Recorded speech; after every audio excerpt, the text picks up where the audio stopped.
folks. May the 5th be with you! Okay, so it doesn't work so well on the day after May the 4th, but I thought I'd put on my Darth Vader t-shirt and just in the collection go through a couple of bits and pieces that I've got that are Star Wars related. Most of you have probably got it.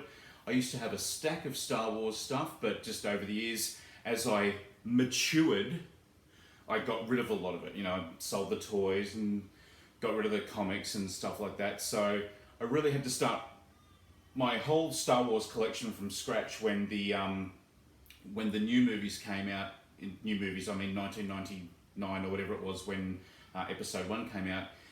So I started my Star Wars collection basically from scratch, and I've accumulated a few bits and pieces and sort of cherry-picked some old stuff here and there, but this is just a quick video just for Star Wars Day, just to have a look at some of the Star Wars bits and pieces I've got. Let's have a look. So as a kid, I loved the Marvel Star Wars comics. They really were the high point, other than the action figures for me. And this, Marvel Comics brought out in their Omnibus series, and they've done a whole stack of them, but they've done all of their original comics all in this sort of nice hardbound format. And I mean, the art, for all of you 90s kids, you won't be interested in it too much because it's pretty old school. There we go, just line it up with the camera. But these stories went fantastic. And I have to actually honestly say that one of my favourite stories of all time came from these Marvel Comics Star Wars ones. It was a really, really cool story about Wedge being trapped on Hoth after The Empire Strikes Back, and how he eventually had to squirrel his way, stealing things and all the rest of it to get off Hoth and back to the next rebel base. Really cool story. I wish I could remember the issue, but if you like Star Wars comics, and Marvel are doing it again now that Marvel's been bought by Disney, must have, a real must have. So as you may have guessed from what I just said, I'm a huge fan of comics, and if you saw the previous video, you would have saw the ridiculous amount of comic boxes I've got. The other thing I love about that sort of form of sequential art is storyboards. I think storyboarding is unreal, and this book is just so cool.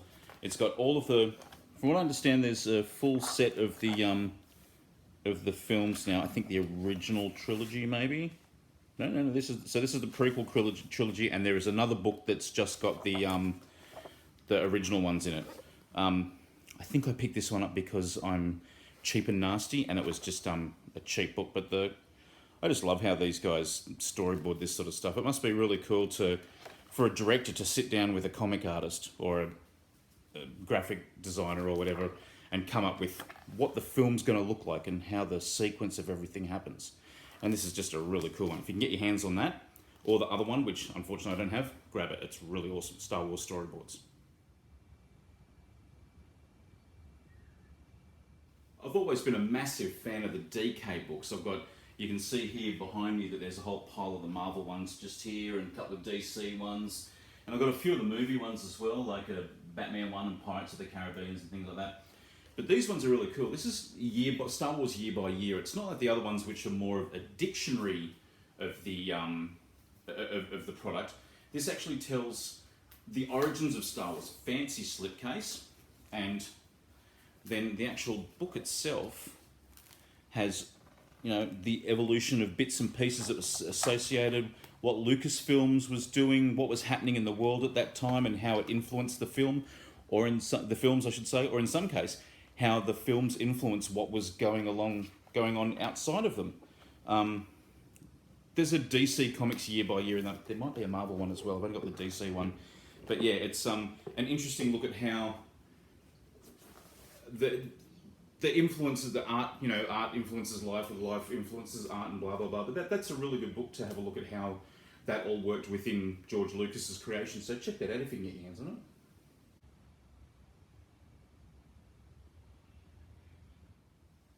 Now, yes, I understand that this is probably more of a kid's book, but as you can tell by all of the junk that I've accumulated, I am a big kid.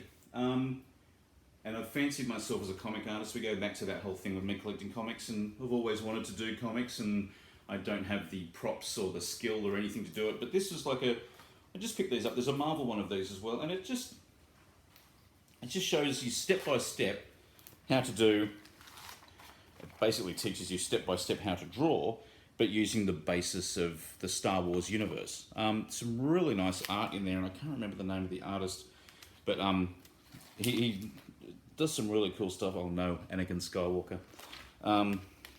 But yeah, it's beautiful rendering of Luke there. But yeah, it's a really cool, you know, I don't even know if it's still available anymore, but you can draw Star Wars. I always thought that this was pretty cool. Like I said, because I wanted to, another DK book, who seem to be the Star Wars people. Check it out if you can get your hands on it. Okay, so next we're just going to take a look at a couple of my vinyl that I've got. My soundtrack collection, most of it is only a recent acquisition by me. It was given to me by a friend who had them locked away in a cupboard, and he was like, "Hey, you like records, don't you? Do you want my soundtracks?" And you know, I went, "Yeah, of course I do." So the stuff that he had was absolutely brilliant.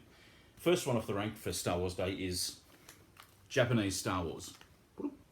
Let's get the shine off. There we go. Japanese Star Wars. Now, still got the Obi strip. The reason the Japanese ones are so good is that a lot of the time they were doubles with gatefolds. The Australian ones didn't do that. So, got all pretty pictures in the Obi strip there. That slides off. Still having it with the Obi strip is actually quite nice because it's a pretty cool way to have something like that. Now, just to show you the difference between the Japanese and the Australian releases, this is the Australian release of Empire Strikes Back. Let's get that shine off. There it is there. Now, single disc, no gatefold, and if you have a look at that, miserable amount of tracks on there. But, so, you know, you're looking at a film that goes for 2 hours, and the good people at RSO, I should say RSL, the good people at RSO are thinking that maybe what they'll do is give us Side of a Record's 22 minutes, 44 minutes out of a 2-hour soundtrack. No thanks.